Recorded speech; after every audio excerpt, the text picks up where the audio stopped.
സലാം സഖാക്കളേ, ലാൽ സലാം, ലാൽ സലാം.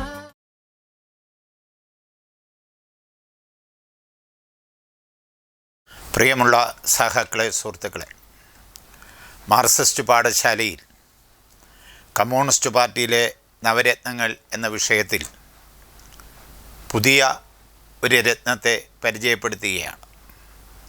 മക്കിനേനി Basava Punnaiah, M Basava Punnaiah.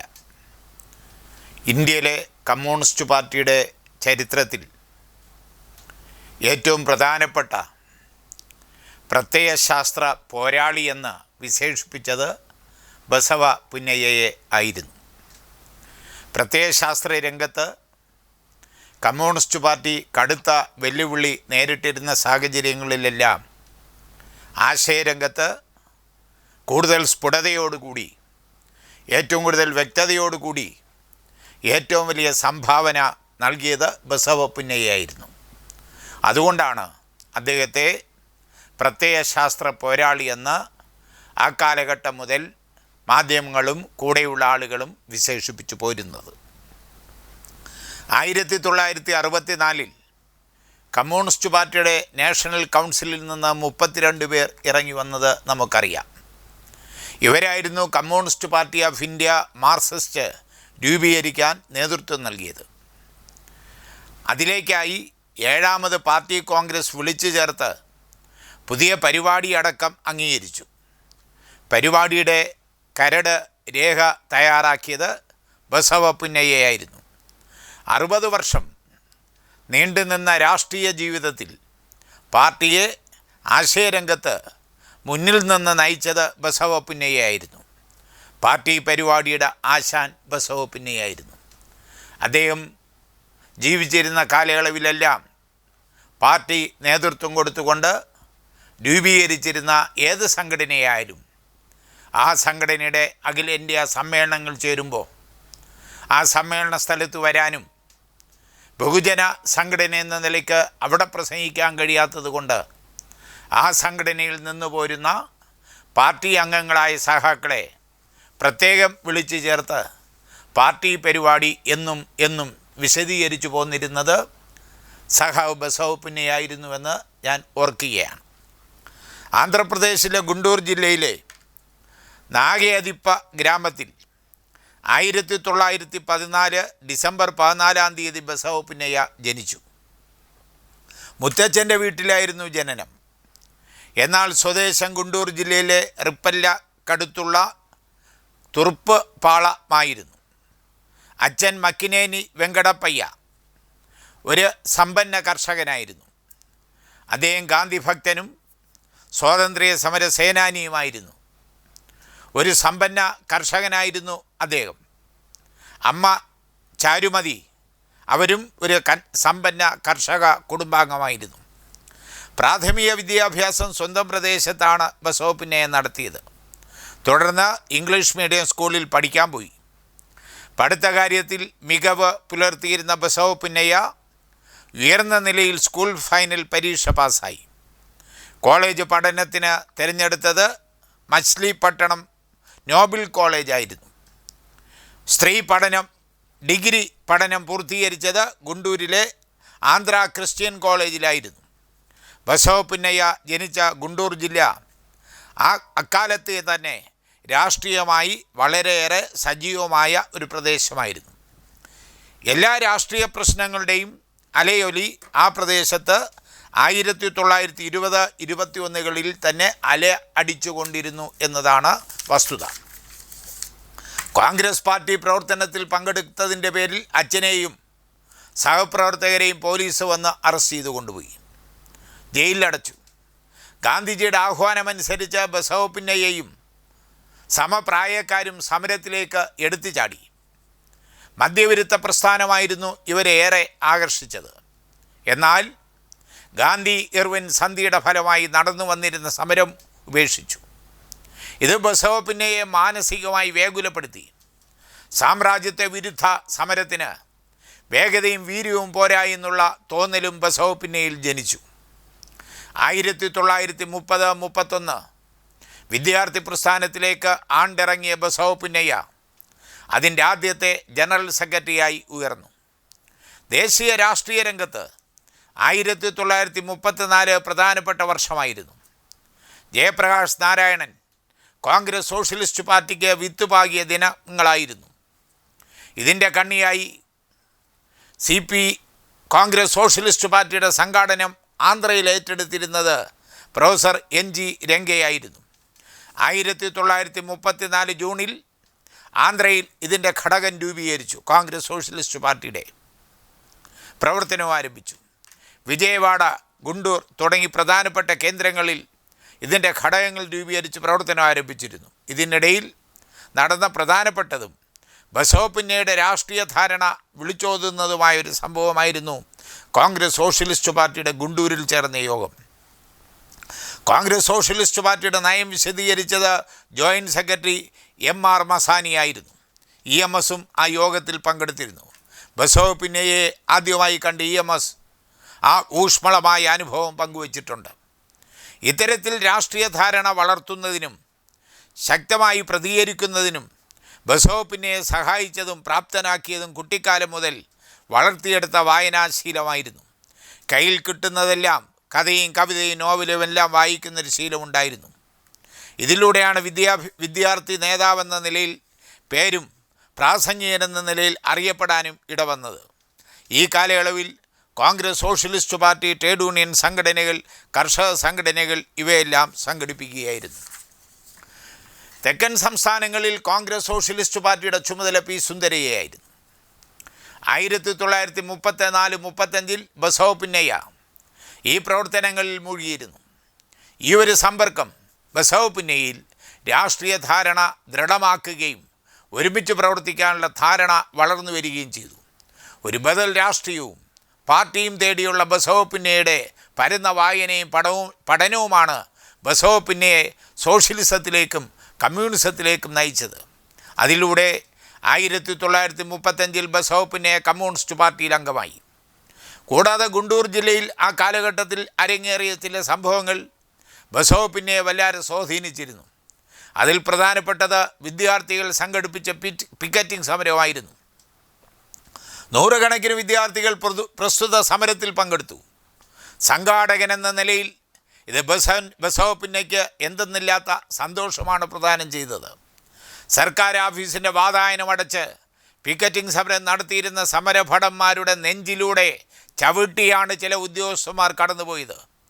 കഠിനമായ വേദന കടിച്ചു പിടിച്ച് വിദ്യാർത്ഥികൾ ഗാന്ധിജി കി ജയ്, വന്ദേ മാതരം എന്ന മുദ്രാവാക്യം വിളിച്ചതല്ലാതെ ഒരക്ഷരം പോലും നമ്മൾ മുദ്രാവാക്യം വിളിക്കുന്നത് പോലെ അമ്മയെന്ന് വിളിച്ചില്ല. ഈ സംഭവം ബസവ പുന്നയ്യയെ എന്തെന്നില്ലാതെ സ്വാധീനിക്കുകയും അദ്ദേഹത്തിൻ്റെ കണ്ണുകൾ അറിയാതെ നിറഞ്ഞ് തുളുമ്പുകയും ചെയ്തു. ഇതാണ് അദ്ദേഹത്തിൻ്റെ ജീവിതത്തിലെ ആദ്യത്തെ കണ്ണീർ വാർത്ത സംഭവമെന്ന് അദ്ദേഹം തന്നെ രേഖപ്പെടുത്തിയിട്ടുണ്ട്. കമ്മ്യൂണിസ്റ്റ് പാർട്ടി നേതാവായി പിൽക്കാലത്ത് ഉയർന്ന ഗംഗാധര റാവുവിൻ്റെ സഹോദരി ജഗദമ്മയെ 1935 മെയ് 5 ബസവ പുന്നയ്യ വിവാഹം ചെയ്തു. ഇവരുടെ കമ്മ്യൂണിസ്റ്റ് രാഷ്ട്രീയത്തോട് ഒട്ടും യോജിപ്പില്ലാതിരുന്ന ഇവരുടെ അച്ഛൻ, ഇവരുടെ എന്ന് പറഞ്ഞാൽ ജഗദമ്മയുടെ അച്ഛൻ, വിവാഹത്തോട് യോജിച്ചില്ല.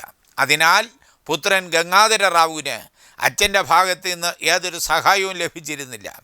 അത്തരം സന്ദർഭങ്ങളിൽ ഗംഗാധര റാവുവിനെ സാമ്പത്തികമായി സഹായിച്ചിരുന്നത് ബസവ പുന്നയ്യയായിരുന്നു. വിവാഹാനന്തരം ജീവിതത്തിൻ്റെ രണ്ടറ്റവും കൂട്ടിമുട്ടിക്കുന്നതിന് ബസവ പുന്നയ്യ ഗുണ്ടൂർ ഒരു ഹോട്ടൽ ആരംഭിച്ചു. പേര് ജനീയ ഹോട്ടൽ എന്നല്ലായിരുന്നുവെങ്കിലും പ്രവർത്തനത്തിൽ അതങ്ങനെ തന്നെയായിരുന്നു. കോൺഗ്രസ് സോഷ്യലിസ്റ്റ് പാർട്ടിക്കാർക്ക് ഒത്തുകൂടാനുള്ളൊരു സങ്കേതമായി ഹോട്ടൽ മാറിയിരുന്നു. വയറ് നിറയെ ആഹാരം കഴിക്കുക, പൈസ കൊടുക്കാതെ പോവുക, ഇതായിരുന്നു രീതി. ആഹാരം കൊടുക്കുന്ന കാര്യങ്ങളിൽ വലിയ ഉദാരതയും കാശ് ചോദിക്കുന്ന കാര്യത്തിൽ വലിയ പിശുക്കുമാണ് ബസവ പുന്നയ്യ കാണിച്ചത്. ചുരുക്കത്തിൽ കുറേ കഴിഞ്ഞപ്പോൾ താങ്ങാനാവാത്ത കടം കൊണ്ട്, സാമ്പത്തിക ബാധ്യത കൊണ്ട് ഹോട്ടൽ പൂട്ടുന്നതിന് ബസവ പുന്നയ്യ നിർബന്ധിതമായി. ഈ കാലയളവിൽ സംഘടനാ രംഗത്ത് ബസവ പുന്നയ്യ കേന്ദ്രീകരിക്കുകയായിരുന്നു. 1935 കമ്മ്യൂണിസ്റ്റ് പാർട്ടി ഗുണ്ടൂർ ജില്ലാ കമ്മിറ്റിയിലേക്ക് തിരഞ്ഞെടുക്കുകയും 1940 വരെ ആ സ്ഥാനത്ത് തുടരുകയും ചെയ്തു. 1937 സ്റ്റുഡൻസ് ഫെഡറേഷൻ്റെ സംസ്ഥാന സെക്രട്ടറിയായി തിരഞ്ഞെടുത്തു. ഇതേ കാലയളവിൽ പാർട്ടിയുടെ ഗുണ്ടൂർ ജില്ലാ കമ്മിറ്റിയുടെ സെക്രട്ടറിയായും ബസവപ്പുന്നയെ തിരഞ്ഞെടുത്തു. അത് 1943 വരെ തുടർന്നു. 1943 പാർട്ടി സംസ്ഥാന കമ്മിറ്റിയിലേക്കും സംസ്ഥാന സെക്രട്ടേറിയറ്റിലേക്കും തിരഞ്ഞെടുത്തു. ഈ കാലയളവിൽ തെലുങ്ക് സാഹിത്യകൃതികൾ മിക്കവാറും എല്ലാം വായിച്ചു കഴിഞ്ഞിരുന്നു. അതുപോലെ ലഭിച്ചിരുന്ന എല്ലാ മാർക്സിസ്റ്റ് ക്ലാസിക്കുകളും വായിച്ച് ഹൃദയസ്ഥമാക്കിയിരുന്നു. രണ്ടാം ലോകമഹായുദ്ധം 1939 സെപ്റ്റംബർ 1 ആരംഭിച്ചു. സൂര്യൻ അസ്തമിക്കാത്ത നാടെന്ന് വിശേഷിപ്പിക്കുന്ന ബ്രിട്ടനെതിരെ ബെർലിൻ, റോം, ടോക്കിയോ അച്ചുതണ്ട് നടത്തുന്ന യുദ്ധമാണിത് എന്നാണ് കമ്മ്യൂണിസ്റ്റ് ഇൻ്റർനാഷണൽ വിശേഷിപ്പിച്ചത്. ലോകത്തിനെ വിഭജിക്കുന്നതിന് സാമ്രാജ്യ രാഷ്ട്രങ്ങൾ തമ്മിൽ നടത്തുന്ന യുദ്ധമാണിത് എന്നുള്ള നിലയിൽ ഇന്ത്യയിലെ കമ്മ്യൂണിസ്റ്റ് പാർട്ടി യുദ്ധത്തിനെതിരായ പ്രചാരണമാണ് സംഘടിപ്പിച്ചത്. ഈ നിലപാട് ബ്രിട്ടനെ വല്ലാതെ ചൊടിപ്പിക്കുകയും കമ്മ്യൂണിസ്റ്റുകാരെ ഒട്ടാകെ അറസ്റ്റ് ചെയ്യുകയും ചെയ്തു. ഇതിനെ തുടർന്ന് ബസവപ്പുന്നയെയും മറ്റ് ചില സഹാക്കളും പോലീസിന് പിടിയൊടുക്കാതിരിക്കാൻ ഒളിവിൽ പോയി. എന്നാൽ 1941 ജൂൺ മാസം 22 ജർമ്മൻ, ഇറ്റലി, ജപ്പാൻ എന്നീ രാഷ്ട്രങ്ങളുടെ കൂട്ടുകെട്ട് ആക്രമണം സോവിയറ്റ് യൂണിയനെതിരെ തിരിച്ചുവിട്ടു. Communist international general secretary Dimitrov ഫാസിസത്തിനെതിരെ ഐക്യമുന്നണി എന്ന പ്രമേയം അവതരിപ്പിച്ച് പാസാക്കിയെടുത്തിരുന്നു. അതിൻ്റെ അടിസ്ഥാനത്തിൽ ഇന്ത്യയിലെ കമ്മ്യൂണിസ്റ്റ് പാർട്ടി സോവിയറ്റ് യൂണിയനെ സംരക്ഷിക്കുന്നതിനുള്ള നിലപാട് സ്വീകരിച്ചു. എന്നാൽ ഇന്ത്യക്കകത്ത് കോൺഗ്രസ് പാർട്ടി ആ കാലയളവിൽ 1942 ഓഗസ്റ്റ് മാസം 9 ക്വിറ്റ് ഇന്ത്യ എന്ന മുദ്രാവാക്യം ഉയർത്തി ശക്തമായ സമരത്തിന് ആഹ്വാനം ചെയ്തിരിക്കുകയായിരുന്നു. കമ്മ്യൂണിസ്റ്റ് പാർട്ടി സ്വീകരിച്ച ഈ നിലപാട് ബ്രിട്ടീഷുകാരെ തൃപ്തിപ്പെടുത്തുന്നതായിരുന്നു. അതനുസരിച്ചിട്ടുള്ള നിലപാട് ബ്രിട്ടൻ സ്വീകരിക്കുകയും കമ്മ്യൂണിസ്റ്റ് പാർട്ടിയുടെ പേരിലുണ്ടായിരുന്ന നിരോധനം നീക്കം ചെയ്യുകയും ചെയ്തു. ആ സംഭവം ഇന്ത്യൻ രാഷ്ട്രീയത്തിനകത്ത് കമ്മ്യൂണിസ്റ്റ് പാർട്ടിക്കെതിരായി ശക്തമായ പ്രചാരണമാണ് അപ്പുറത്തു നിന്ന കോൺഗ്രസ് പാർട്ടി അന്നും എന്നും എക്കാലത്തും നടത്തിക്കൊണ്ടിരുന്നത്. കമ്മ്യൂണിസ്റ്റുകാർക്ക് സ്വാതന്ത്ര്യ സമരത്തിൽ പങ്കില്ലായിരുന്നു.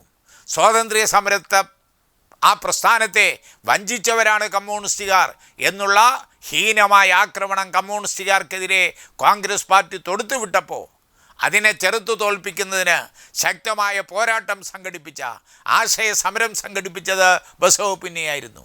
കമ്മ്യൂണിസ്റ്റുകാരും സ്വാതന്ത്ര്യ സമരവും എന്ന ബസവപ്പുന്നയുടെ ഈടിറ്റ ലേഖനങ്ങൾ ആ കാലഘട്ടത്തിൽ ലോകത്തിലെ ജനങ്ങൾക്ക്, ഇന്ത്യയിലെ കമ്മ്യൂണിസ്റ്റുകാർക്ക്, അനുഭാവികൾക്ക് ഒരു വഴികാട്ടിയായിരുന്നു എന്നതാണ് വസ്തുത. 1940 ശേഷം ഇന്ത്യക്കകത്ത് ശക്തമായ സമരങ്ങൾ എല്ലാ മേഖലകളിലും നടന്നു വന്നിരുന്ന സാഹചര്യമായിരുന്നു. ബംഗാളിൽ തേഭാഗയിൽ നടന്ന സമരം, മഹാരാഷ്ട്രയിൽ വള്ളിയിൽ നടന്ന സമരം, കേരളത്തിൽ മലബാറിൽ വിവിധ കേന്ദ്രങ്ങളിൽ നടന്ന കർഷകരുടെ സമരങ്ങൾ, തിരുവിതാംകൂറിൽ ആലപ്പുഴയിൽ നടന്ന പുന്നപ്ര വയലാർ സമരം, ഇതെല്ലാം കമ്മ്യൂണിസ്റ്റ് പാർട്ടിയുടെ നേതൃത്വത്തിൽ നടന്ന ഐതിഹാസികമായ സമരങ്ങളായിരുന്നു. ഇതേ കാലയളവിൽ ആന്ധ്രാപ്രദേശിൽ ആരംഭിച്ച സമരമായിരുന്നു തെലങ്കാന സമരം. ഹൈദരാബാദിലെ ഭരണാധികാരി നൈസാമിനെതിരെ, ഭൂപ്രഭുക്കന്മാർക്കെതിരെ നടത്തിയ സമരമായിരുന്നു ഇത്. 1946 തെലങ്കാന സമരം ആരംഭിക്കുകയാണ്. ലക്ഷക്കണക്കിന് ഗ്രാമീണ കർഷകർ ഈ ഭൂസമരത്തിൽ അണിനിരന്നു. കൈത്തൊഴിലുകാരും ഈ സമരത്തിൽ കർഷകരോടൊപ്പം അണിനിരന്നു കഴിഞ്ഞിരുന്നു. രണ്ടാം ലോക മഹായുദ്ധം 1945 അവസാനിച്ചു. ഫാസിസ്റ്റ് ശക്തികളായിരുന്ന ജർമ്മനിയും ഇറ്റലിയും പൂർണ്ണമായി നശിച്ചു. ജർമ്മനിയുടെ പ്രസിഡന്റ് അഡോൾഫ് ഹിറ്റ്ലർ പിടിച്ചു നിൽക്കാനാവാതെ ബെർലിൻ കൊട്ടാരത്തിൻ്റെ നിലവറയിൽ കടന്ന് പൊട്ടാസ്യം സയനൈഡ് കഴിച്ച് ഭാര്യയുമൊത്ത് ആത്മഹത്യ ചെയ്തു.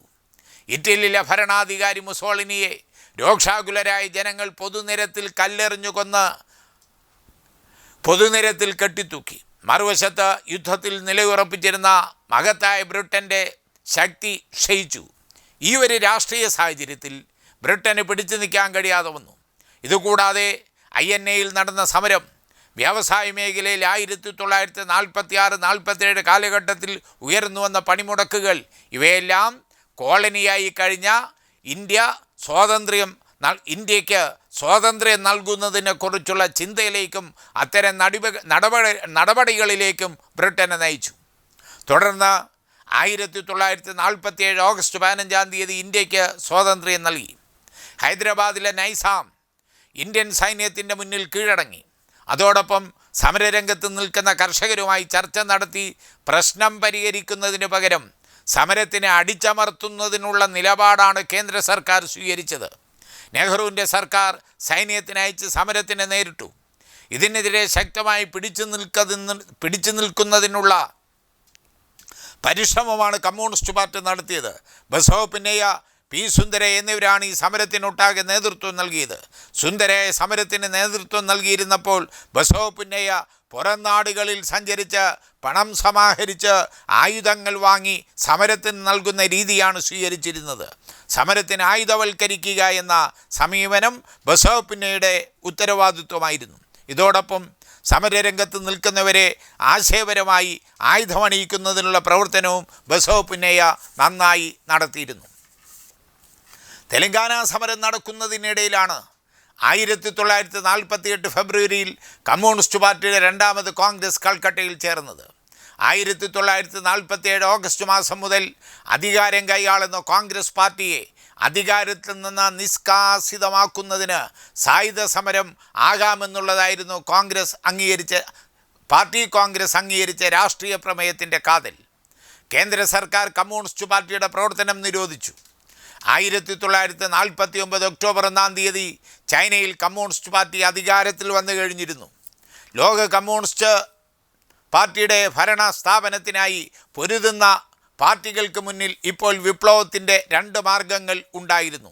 ഒന്ന്, 1917 നവംബർ മാസം 7 മുതൽ അധികാരത്തിൽ വന്ന സോവിയറ്റ് യൂണിയൻ്റെ ആ വിപ്ലവത്തിൻ്റെ മാർഗവും മറ്റൊന്ന് 1949 ഒക്ടോബർ മാസം 1 ഉയർന്നു വന്ന ജനകീയ ചൈനയുടെ മാർഗവും.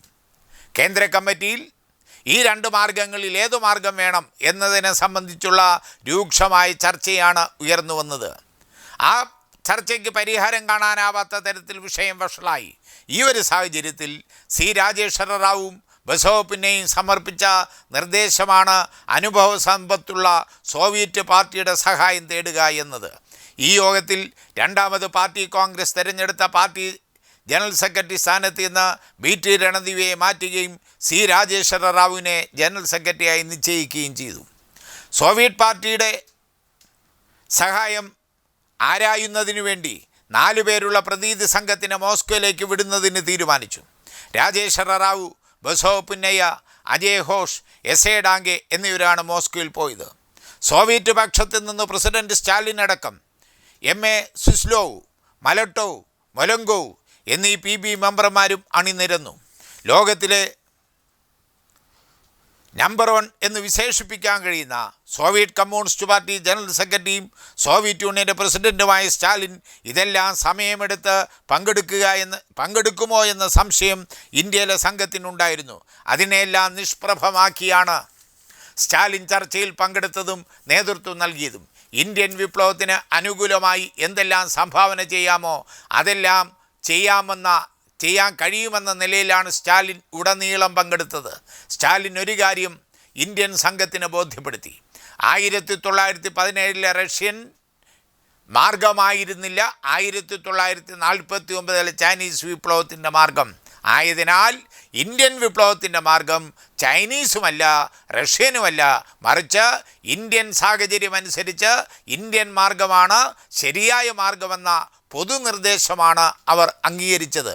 ഇതിനെ തുടർന്ന് പാർട്ടിയുടെ സ്പെഷ്യൽ സമ്മേളനം ആന്ധ്രയിൽ തെനാലിയിൽ 1951 ചേർന്നു. പാർട്ടിയുടെ പരിപാടി അംഗീകരിച്ചു. ഇതിലെല്ലാം മുഖ്യ പങ്ക് വഹിച്ചത് കമ്മ്യൂണിസ്റ്റ് പാർട്ടിയുടെ പരിപാടിയുടെ ആശാൻ എന്ന് വിശേഷിപ്പിക്കാൻ കഴിയുന്ന ബസവ പുന്നയ്യയായിരുന്നു. പാർലമെൻ്ററിയും പാർലമെൻറ്റേതരവുമായ മാർഗത്തിലൂടെ ഇന്ത്യയിൽ ജനകീയ ജനാധിപത്യ വിപ്ലവം പൂർത്തീകരിക്കണമെന്നതായിരുന്നു പരിപാടി. 1951 ജൂൺ കഴിയുന്നതോടെ പാർട്ടിയുടെ പേരിലുള്ള നിരോധനം എടുത്തു മാറ്റി. പാർട്ടി സ്വതന്ത്രമായി പ്രവർത്തിച്ചു തുടങ്ങി. ഇന്ത്യൻ പാർലമെൻറ്റിലേക്ക് ഒന്നാമത് പൊതു തെരഞ്ഞെടുപ്പ് 1951 ഡിസംബർ 52 ജനുവരി ഫെബ്രുവരി മാസങ്ങളിലായി നടന്നു. കമ്മ്യൂണിസ്റ്റ് പാർട്ടി 17 സീറ്റുകളിൽ വിജയിച്ചു. ആന്ധ്രയിൽ മദ്രാസ് നിയമസഭയിലേക്ക് 42 പേരും വിജയം കൈവരിച്ചിരുന്നു.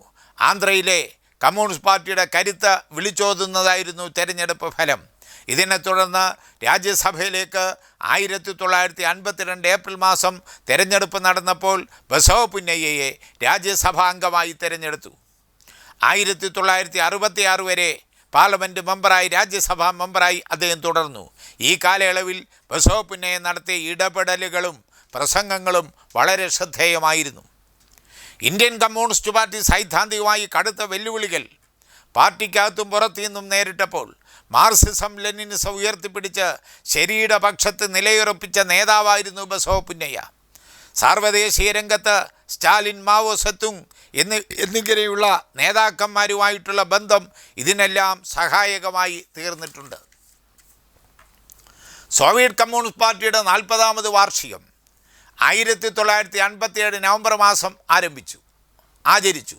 ഇന്ത്യൻ പ്രതിനിധി സംഘം അതിൽ പങ്കെടുക്കാൻ മോസ്കോയിൽ പോയിരുന്നു. അതിൽ ബസവപുന്നയ്യയും ഉണ്ടായിരുന്നു.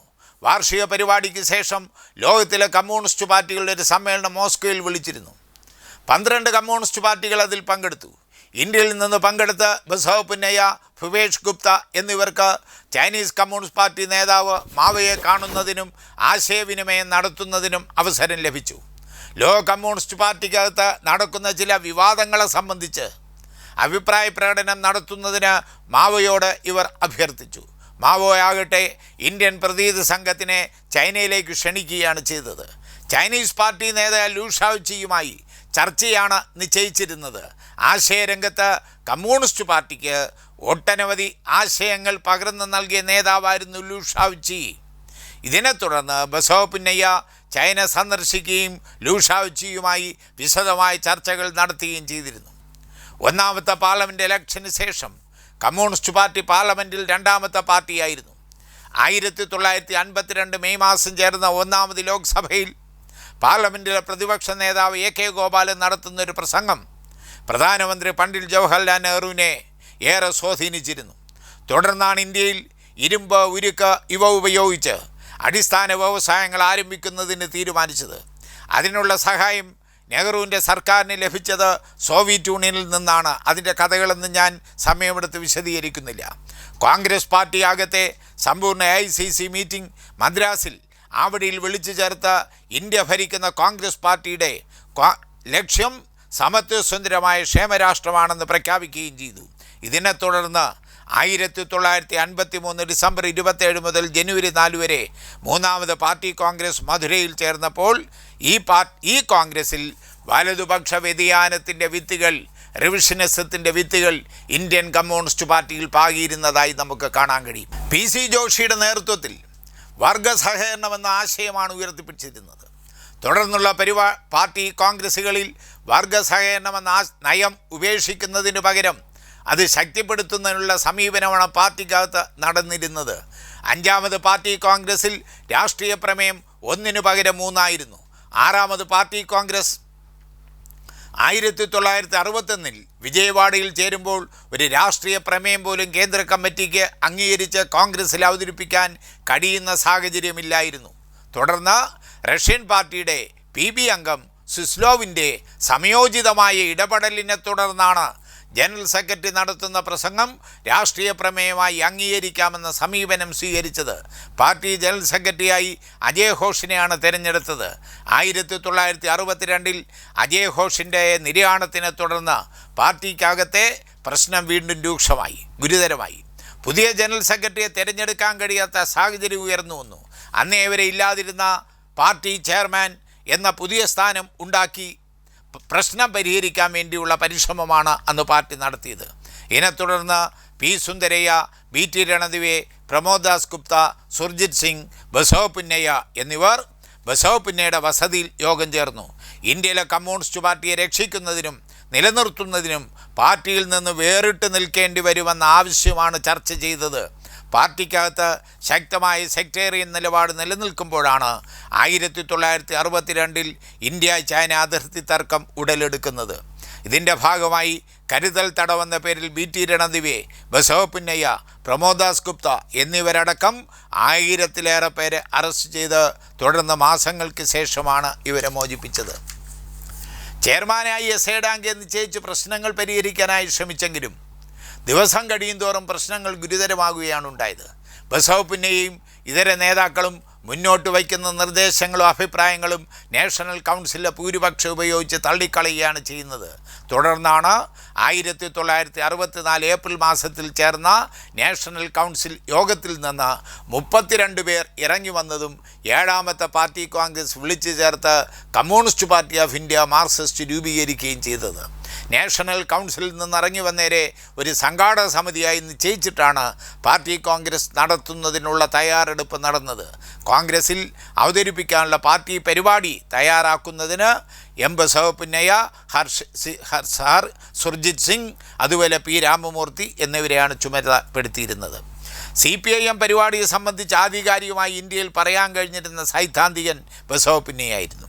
സ്വാതന്ത്ര്യ കൈമാറ്റത്തിനായുള്ള രാഷ്ട്രീയ സാഹചര്യങ്ങൾ, രണ്ടാം ലോക മഹായുദ്ധം, അതിനെ തുടർന്ന് കമ്മ്യൂണിസ്റ്റുകാർക്കെതിരെ ഉയർന്നു വന്ന ആക്ഷേപം, കമ്മ്യൂണിസ്റ്റുകാർ സ്വാതന്ത്ര്യ സമരത്തെ വഞ്ചിച്ചവരാണെന്നുള്ള പ്രശ്നം, ഇവയെല്ലാം വസ്തുതാപരമായി പരിശോധിച്ച് വിശകലനം നടത്തിയത് ബസവപ്പുന്നയ്യായിരുന്നു.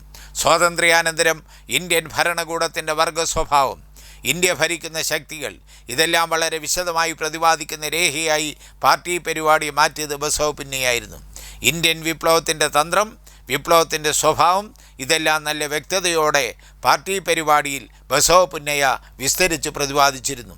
1964 പാർട്ടി വിഭജനം പൂർത്തിയായി CPM എന്നിങ്ങനെ മാറിയിരുന്നുവെങ്കിലും 67 പൊതു തെരഞ്ഞെടുപ്പിൽ CPIM CPI കക്ഷികൾ മുന്നണിയായി മത്സരിക്കാൻ തയ്യാറായി. കേരളത്തിലും ബംഗാളിലും കമ്മ്യൂണിസ്റ്റ് പാർട്ടി മാർക്സിസ്റ്റ് ഭരണകക്ഷിയായി മാറി.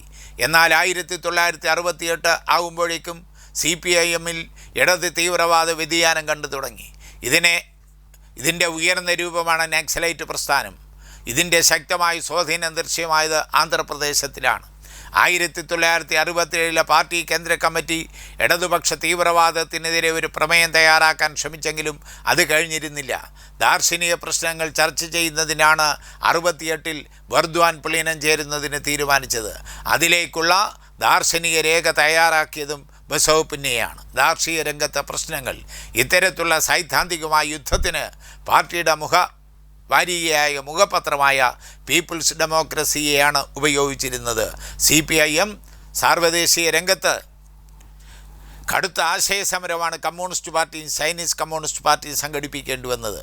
64 വലതുപക്ഷ റവല്യൂഷനേഴ്സുമായി തെറ്റിപ്പിരിഞ്ഞ CPIM രൂപം കൊണ്ടപ്പോൾ റഷ്യൻ കമ്മ്യൂണിസ്റ്റ് പാർട്ടി CPIയെ അംഗീകരിക്കുകയും CPIMനെ പിളർപ്പന്മാരുടെ പാർട്ടി എന്ന് വിശേഷിപ്പിക്കുകയും ചെയ്തു.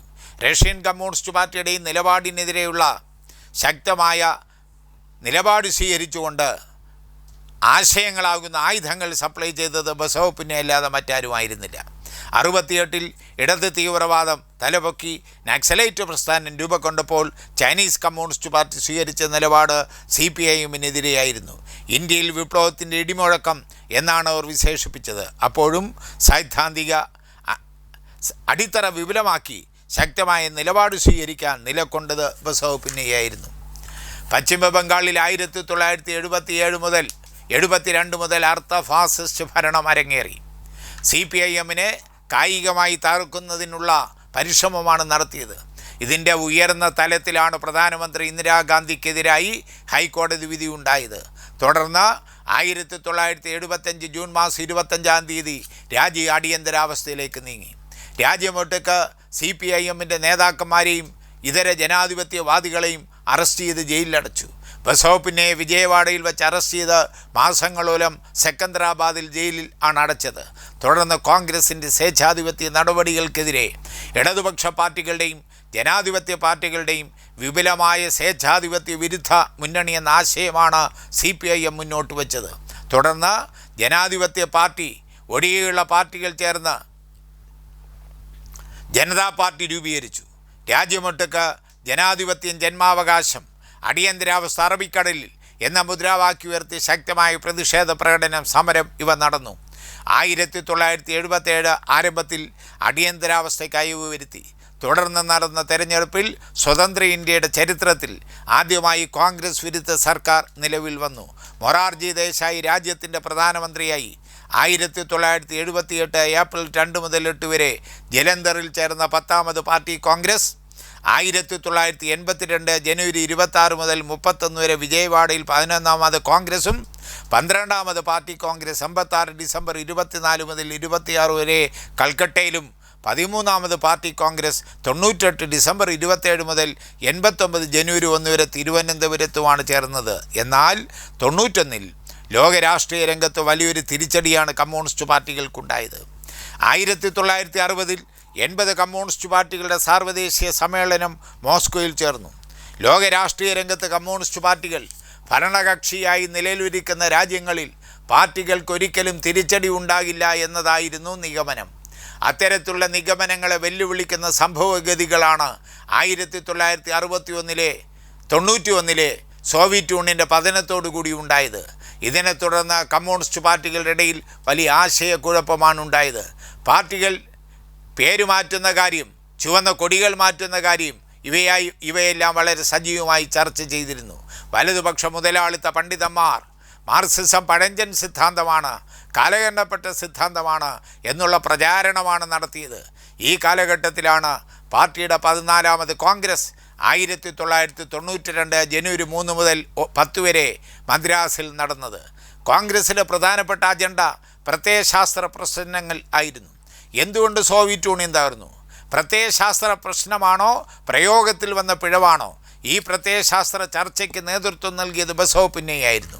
കോൺഗ്രസിനെ തുടർന്നാണ് ലോകത്തിലെ കമ്മ്യൂണിസ്റ്റ് പാർട്ടികളുടെ ഒരു സാർവദേശീയ സമ്മേളനം മെയ് 5 മുതൽ 8 വരെ കൽക്കട്ടയിൽ ചേരുന്നതിന് തീരുമാനിച്ചത്. CPIM അടക്കം 21 പാർട്ടികൾ സമ്മേളനത്തിൽ പങ്കെടുത്തു. സോവിയറ്റ് യൂണിയൻ തകർന്നത് മാർക്സിസം ലെനിനിസത്തിൻ്റെ പിഴവ് കൊണ്ടല്ലെന്നും പ്രയോഗത്തിൽ വന്ന പിഴവ് കൊണ്ടാണെന്നും അസന്ദിഗ്ധമായ ഭാഷയിൽ കോൺഗ്രസ് ആ സാർവദേശീയ സമ്മേളനം പ്രഖ്യാപിച്ചു. ആശയരംഗത്ത് ബസോപിന്നയുടെ സംഭാവനകൾ കണക്കിലെടുത്താണ് പീപ്പിൾസ് ഡെമോക്രസി CPIMൻ്റെ മുഖപത്രം തുടങ്ങിയപ്പോൾ അതിൻ്റെ പത്രാധിപരായി ബസോപിന്നയെ തീരുമാനിച്ചത്. ആ സ്ഥാനത്ത് 13 വർഷം ബസോപിന്നയെ തുടർന്നു. ഓരോ ലേഖനങ്ങളിലും തൊഴിലാളി വർഗ കാഴ്ചപ്പാട് ബസോപിന്നയ ഉയർത്തിപ്പിടിച്ചിരുന്നു. 100 കണക്കിന് ലേഖനങ്ങളാണ് ബസോപിന്നയ PDക്ക് വേണ്ടി, പീപ്പിൾസ് ഡെമോക്രസിക്ക് വേണ്ടി തയ്യാറാക്കിയിരുന്നത്. സംശയ നിവാരണത്തിനായി ചോദ്യങ്ങൾ ചോദിക്കുക, കൂടുതൽ വിശദീകരണം ആവശ്യപ്പെടുക, ഇതെല്ലാം ബസോപിന്നയെ കൂടുതൽ സന്തോഷിപ്പിക്കുന്ന കാര്യങ്ങളായിരുന്നു. തൊഴിലാളി വർഗത്തിൻ്റെ കലയും ശാസ്ത്രവും ജനങ്ങൾക്കും തൊഴിലാളി വർഗത്തിനും എപ്പോഴും പകർന്നു കൊടുക്കുന്നതിന് അതീവ താല്പര്യമാണ് ബസോപിന്നയെ കാണിച്ചിരുന്നത്. എല്ലാ പ്രശ്നങ്ങളെയും മാർക്സിസ്റ്റ് ദർശനത്തിൻ്റെ അടിസ്ഥാന വിശകലനം നടത്തുന്നതിനാണ് ബസോപിന്നയെ ശ്രമിച്ചത്. വലതുപക്ഷ റിവിഷനിസത്തിനെതിരായും ഇടതുപക്ഷ തീവ്രവാദത്തിനെതിരെയും ജാഗ്രതയോടെ പോരാടി പ്രത്യയശാസ്ത്ര പോരാളിയായിരുന്നു ബസോപിന്നയ. കമ്മ്യൂണിസ്റ്റ് പാർട്ടിയും അതിലെ ലക്ഷക്കണക്കിന് വരുന്ന പാർട്ടി മെമ്പർമാരും സാധാരണയായി അഭിമുഖീകരിക്കുന്ന ഒരു സാധാരണ ചോദ്യമാണ്, കമ്മ്യൂണിസ്റ്റ് പാർട്ടി പ്രവർത്തനം ആരംഭിച്ചിട്ട് 100 വർഷം കഴിഞ്ഞല്ലോ, എന്ത് നേടിയെന്നത്. ഇതിനെ സംബന്ധിച്ചുള്ള വ്യക്തമായ മറുപടി നൽകിയ നേതാവായിരുന്നു ബസോപിന്നയ. ഇന്നത്തെ സമൂഹത്തിൽ നേട്ടമെന്നത് പണമുണ്ടാക്കലും സൗധങ്ങൾ കെട്ടിപ്പൊക്കലുമല്ല, മറിച്ച് ഇന്ത്യയിലെ കമ്മ്യൂണിസ്റ്റ് പാർട്ടി ലോക കമ്മ്യൂണിസ്റ്റ് പ്രസ്ഥാനത്തിൻ്റെ ഭാഗമാണ്. ഈ പ്രസ്ഥാനമാകത്തെ ലോകത്തിലെ സാമ്രാജ്യത്വ ശക്തികൾക്ക് ഭീഷണിയാണ്. ലോകത്തിനെ ആകെ ഫാസിസത്തിൽ നിന്ന് രക്ഷിച്ച കമ്മ്യൂണിസ്റ്റ് പ്രസ്ഥാനത്തിൻ്റെ ഭാഗമാണ് ഇന്ത്യയിലെ പാർട്ടി. ഇതാണ് പാർട്ടിയുടെ നേട്ടം, ഇതിൽ ഞങ്ങൾ അഭിമാനം കൊള്ളുന്നുവെന്നാണ് ബസോപിന്നയ പറഞ്ഞത്. ബസോപിന്നയുടെ പൊതുവായ വീക്ഷണം ഇത് തന്നെയായിരുന്നു. 1992 ജനുവരി 3 മുതൽ 10 വരെ 14ാമത് പാർട്ടി കോൺഗ്രസ് മദ്രാസിൽ ചേർന്നപ്പോൾ ആരംഭം കുറിച്ച് പതാക ഉയർത്തിയത് ബസോപിന്നയായിരുന്നു. സോവിയറ്റ് യൂണിയൻ്റെ പതനത്തിനെ തുടർന്നായിരുന്നുവല്ലോ ഇത്. ആ സന്ദർഭത്തിൽ ബസോപിന്നയ നടത്തിയ പ്രസംഗം ഏറെ ശ്രദ്ധേയമായിരുന്നു. സോവിയറ്റ് യൂണിയനിൽ വളരെ ശക്തിയായി താഴ്ത്തിക്കെട്ടിയ ഈ ചുവന്ന പതാക ഏറെ അഭിമാനത്തോടെ ഞാൻ ഉയർത്തുന്നു. കഴിഞ്ഞ 7 പതിറ്റാണ്ടായി ഇന്ത്യയിൽ പാറിക്കളിക്കുന്ന പതാകയാണിത്.